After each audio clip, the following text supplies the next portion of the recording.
Muy buenas noches para todos, deseando que se encuentren muy bien en esta nueva semana que el Señor nos regala, que el Señor nos concede, igual que sus familias, pidiéndole al Señor que siga derramando abundantes bendiciones sobre ustedes, que nos permita seguir de la mano de Él, de la mano de su palabra, que nos permita ser perseverantes en este caminar al cual el Señor nos ha llamado y continuar, queridos amigos, con este curso bíblico que ya pues va como finiquitando, finalizando en esta parte final.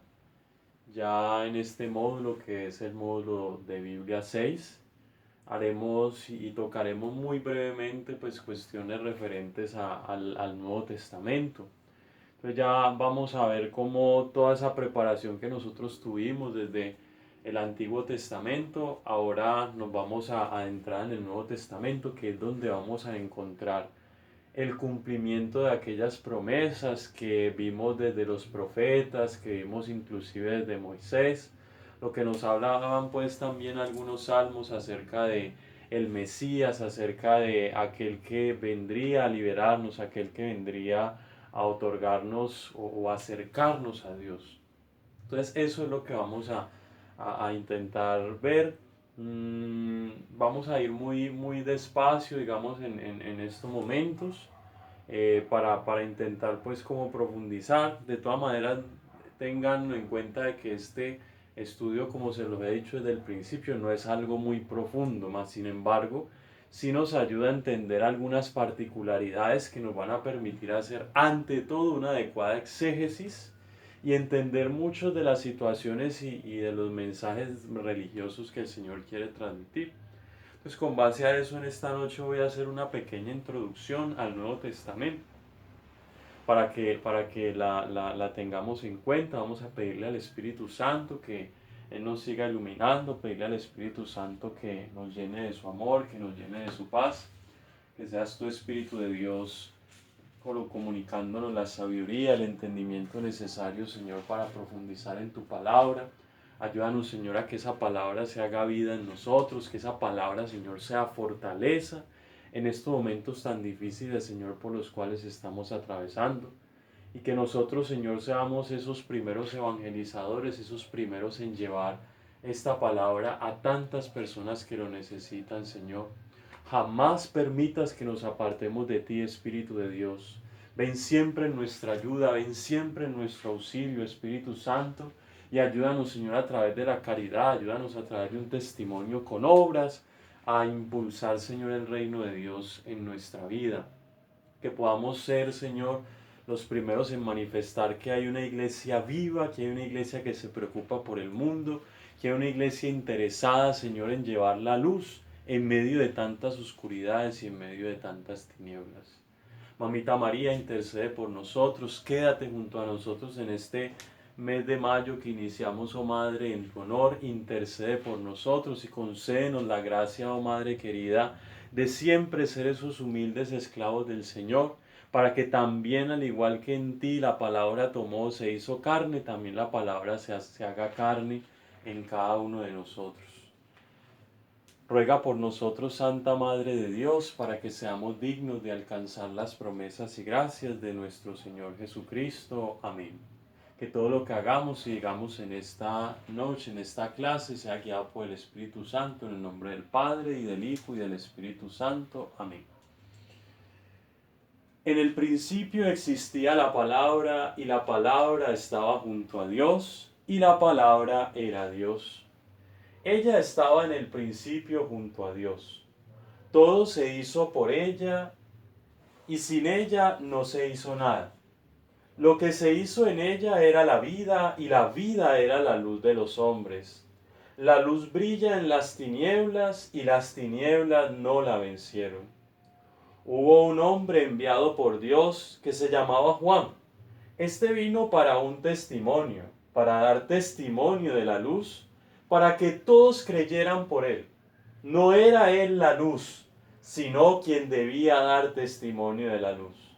La palabra era la luz verdadera que ilumina a todo hombre. viniendo a este mundo. En el mundo estaba y el mundo fue hecho por ella y el mundo no la conoció. Vino a los suyos y los suyos no la recibieron, pero a todos los que la recibieron les dio poder de hacerse hijos de Dios, a los que creen en su nombre, los cuales no nacieron de sangre, ni de deseo de carne, ni de deseo de hombre, sino que nacieron de Dios. Y la palabra se hizo carne y puso su morada entre nosotros, y hemos contemplado su gloria, gloria que recibe del Padre como unigénito, lleno de gracia y de verdad. Palabra de Dios, te alabamos, Señor. Compartimos aquí, queridos hermanos, el prólogo, el primer capítulo del Evangelio según San Juan, en donde nos damos cuenta de eso, del acontecimiento tan grande y que de golpe a veces como humanidad no vislumbramos, ¿sí? La palabra, aquel que no estaba sometido al tiempo, aquel que existía desde siempre y que existe desde siempre, decidió encarnarse. Y por eso me parece como prudente empezar por este prólogo de Juan, ¿no? En el principio existía la palabra y la palabra estaba junto a Dios, pero no solamente estaba junto a Dios, sino que la palabra en sí era Dios, ¿sí? Esto nos dice ese versículo 1, versículo 2. Y entonces seguimos y nos habla pues de que vendría Juan a dar testimonio de la luz, porque la luz era ella misma, la palabra. Y una luz que no fue comprendida y que la oscuridad como que intentó acabar con ella y que la oscuridad no pudo con esa luz, ¿sí? Y por allá ya en el versículo 14 entonces se nos va a decir que la palabra se hizo carne y puso su morada dentro de nosotros y nosotros lo hemos dado a conocer, ¿sí? Y nosotros hemos contemplado la gloria de Dios en aquella palabra.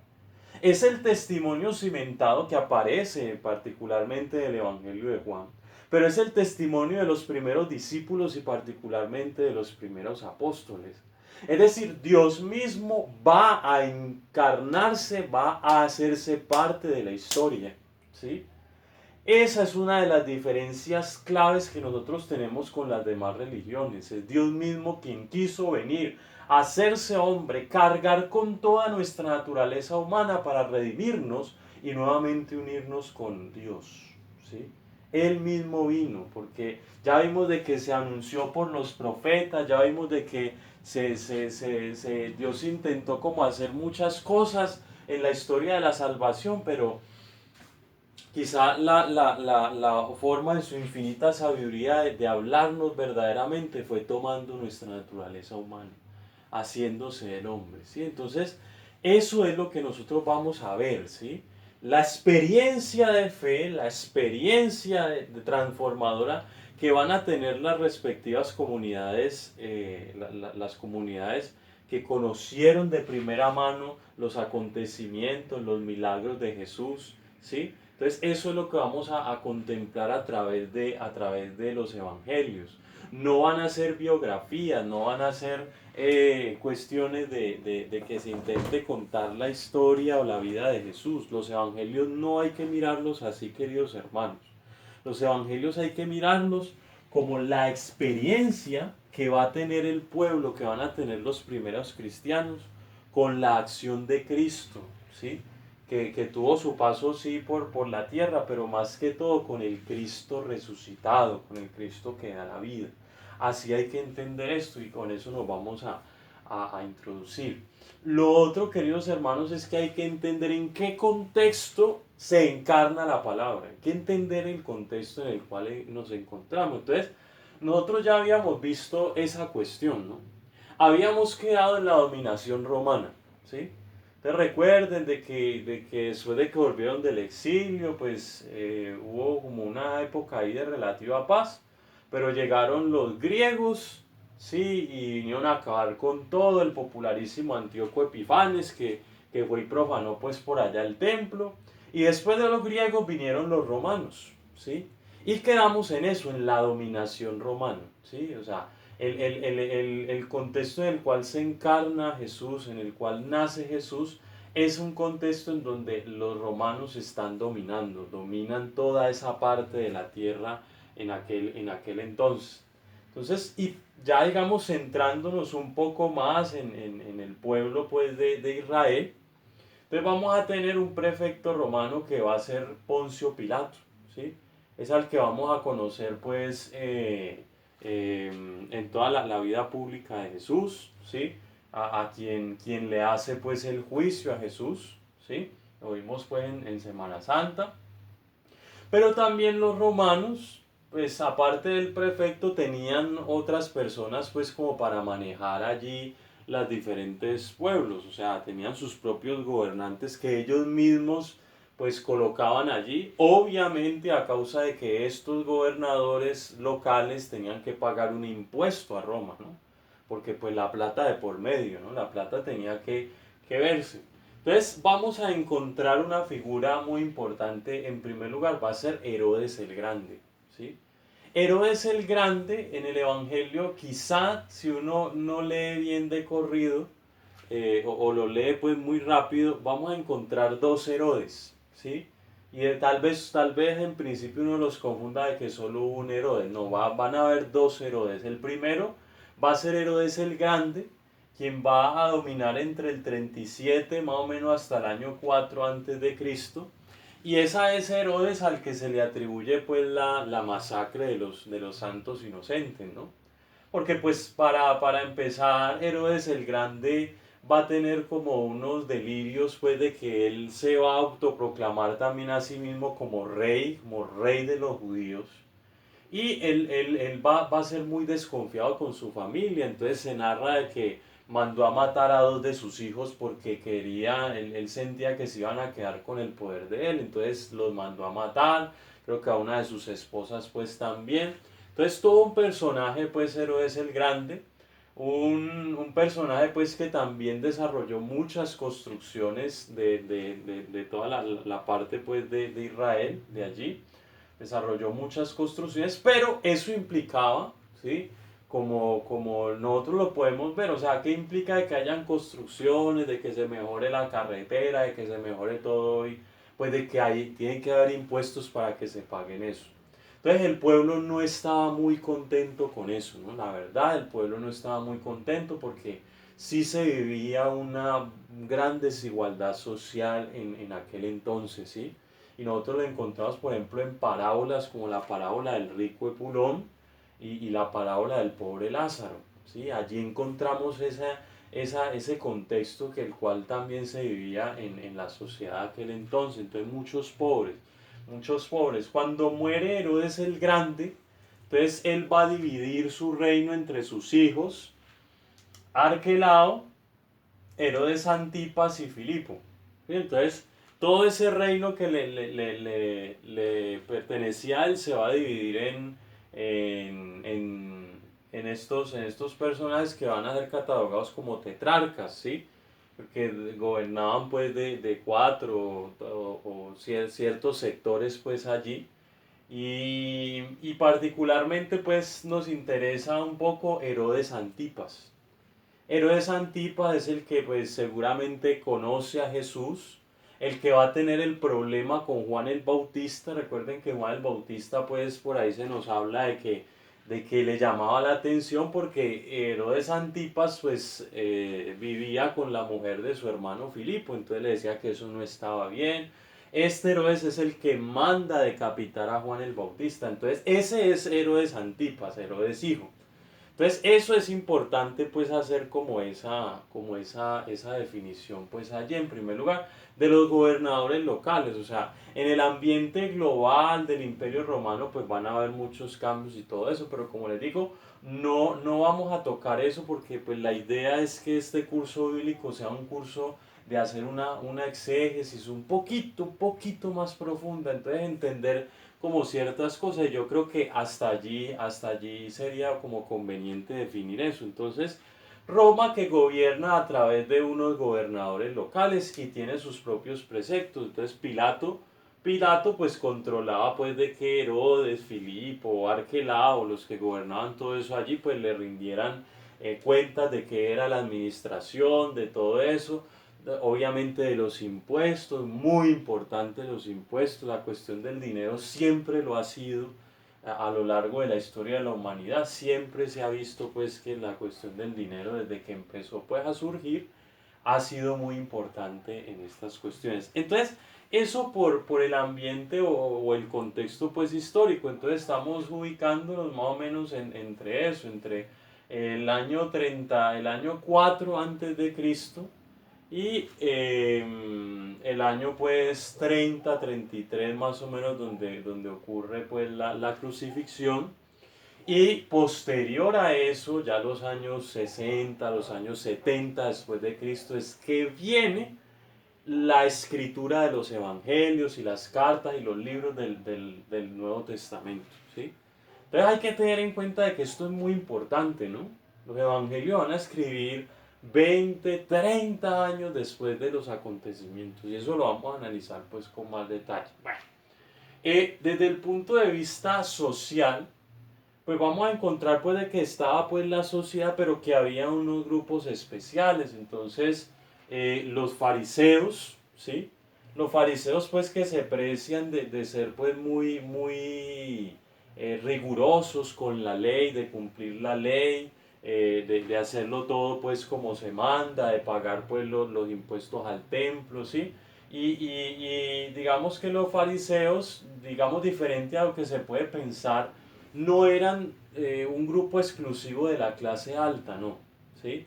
Quizá el grupo exclusivo de la clase alta, alta, alta, lo que diríamos aquí estrato 6, estrato 10, ¿sí? Lo diríamos hoy en día, serían los saduceos.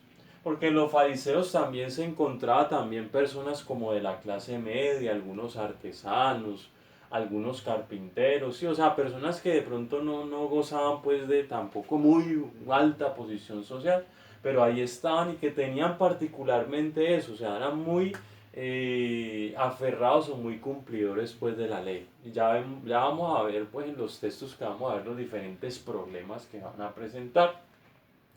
Los saduceos se les conoce como la aristocracia de los sacerdotes, ¿sí? O de la parte sacerdotal del templo, ¿sí? Estos sí eran de la clase bastante alta, los saduceos, ¿sí? Y estaban pues inmiscuidos junto a los sacerdotes pues del templo en cuestiones pues también políticos religiosos. Ojo porque el problema con Jesús, su condena, no va a ser un problema netamente religioso, ¿sí? Sino que va a ser también un problema mezclado con la cuestión política. Y estos grupos estaban haciendo eso, ¿no? La religión mezclada con la política.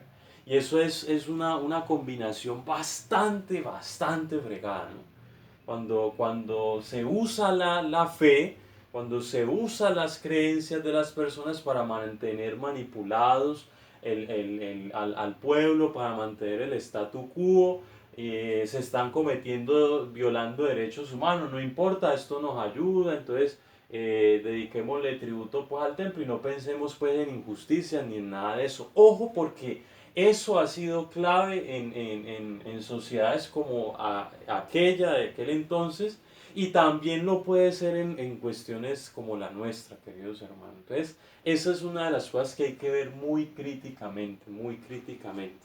También encontramos un grupo que son los esenios, y los esenios eran como los primeros monjes, pues, pero monjes judíos. Ellos decidieron irse pues por allá a un desierto, a aislarse de todo ese contexto político, de todo ese contexto social y buscar una vida interior plena, una vida donde se viviera lo que se manda en el libro del Levítico, ser santos, ¿sí? Entonces, claro, vivían de mucha oración, de mucha abstinencia, de mucho ayuno, ¿sí? De muchos baños, de muchas, como mucho, eh, con, sí, o sea, unos ritos, pues, como de purificar el alma, ¿sí? Entonces, eso eran los esenios, de alcanzar, pues, eh, como lo que Dios, pues, se pedía a través también, obviamente, del cumplimiento de la ley. Pero ese cumplimiento de la ley como aparte del resto de la sociedad. Entonces, esos son los esenios. esa corriente de los esenios se dice que va a tener mucha influencia, va a tener bastante influencia en el pensamiento y en la construcción del reino de Dios que va a predicar con su vida nuestro Señor Jesucristo. También están los escribas, pues encargados de analizar la ley, de analizar también pues los libros sagrados, están ellos. Encontramos estos grupos, estos otros dos grupos, los sicarios y los celotes, que los podremos catalogar como esos grupos guerrilleros o como esos grupos subversivos hoy en día, ¿sí? Los sicarios se les llamaba así porque cargaban una especie de daga que se llamaba sicar, ¿sí? Y los sicarios pues eran como lo conocemos hoy en día, eran sicarios pues de que se introducían en medio de la gente y ahí en medio del alboroto a través de esa daga, de ese sicar, asesinaban a la persona de manera muy silenciosa, ¿sí? Y se llegó a hacerlo con varios soldados y con varios, digamos, representantes del Imperio Romano, eso eran los sicarios. Y los celotes, pues ya un grupo, digamos, no tan violento, pero que igualmente promovía la liberación del pueblo de Israel de los romanos, ¿sí? De que ya viniera una revolución, del concepto del Mesías que nos iba a liberar, que iba a armar al pueblo a través pues, de una lucha civil que lograra por fin devolverle la libertad que habían perdido pues el pueblo de Israel. Esos eran los celotes, ¿sí? La palabra celote viene de los celosos de la ley. Y pues viene de, acuerden ustedes cuando veíamos los macabeos, ¿sí? Del celo que sentían pues los macabeos con la ley que les llevó pues a pelear en primer lugar contra la imposición pues de la cultura griega que se estaba dando. Entonces los celotes son de allí. Ojo porque al menos van a haber dos apóstoles, por allí se nos va a hablar, de que van a ser parte de esa corriente, ¿sí? Van a ser parte de esa corriente. Se dice de que probablemente Judas Iscariote, ¿sí? Podría haber hecho parte de alguno de estos grupos y otro por allí ya lo vamos a ver pues con más detalle eso. Y también encontramos a los ancianos de la ley, ya personas pues estudiadas, personas pues que se dedicaban su vida pues a estudiar la Torá, a estudiar pues toda la ley, las cuestiones que Dios pues ponía y se catalogaban pues como los grandes maestros, hacían parte pues del Sanedrín, estaban también presentes en el templo. Recordemos que la pérdida del niño Jesús en el templo, él estaba alrededor de los ancianos que le hacían preguntas, ¿no? Entonces esos son los ancianos de la ley, ¿sí? Entonces esos son como el contexto social y los grupos especiales que vamos a encontrar y que van de alguna manera a ser parte de esa sociedad. Ojo, porque Jesús no viene y se impone por sobre todo esto, sino que Él se hace uno con esa sociedad en la cual Él va a vivir. Y a partir de eso va a predicar el reino de los cielos. ¿Sí? A partir de eso, por eso es que este contexto hay que tenerlo muy en cuenta, cuáles son los grupos, el contexto social, el contexto político, en que nos estamos para entender el mensaje de Jesús, ¿sí? Para ver la palabra de Dios, que es lo que nos quiere comunicar cuando Él enseñaba sus diferentes parábolas, las cosas que Él hacía. Entonces todo eso lo vamos a ir viendo. Entonces esto ha sido pues como un abrebocas pues de lo que vamos a ver toda esta cuestión. Ya vamos a ver pues cómo entran a formarse los libros, todo eso lo vamos a ir discutiendo poco a poco. Por hoy entonces quedémonos con esto, entendamos muy bien esto, para que podamos ya introducirnos a la cuestión pues netamente del mensaje religioso, entender algunos textos bíblicos con la ayuda del Espíritu Santo. Entonces, espero que todos se encuentren muy bien y sigámosle pidiéndole al Señor que podamos nosotros pues ser perseverantes no solamente en este caminar del estudio de la palabra de Dios, que cada vez se vuelve más emocionante porque ya digamos que nos acercamos un poco más a profundizar y vamos a tener como el atrevimiento de entrar un poco en la vida de Cristo, entender su acción, entender sus palabras y lo que Él ante todo pues quiere transmitirnos a nosotros. Entonces que el Espíritu Santo nos ayude, nos ilumine y nos guíe pues en este caminar por el Nuevo Testamento. Que Dios los bendiga.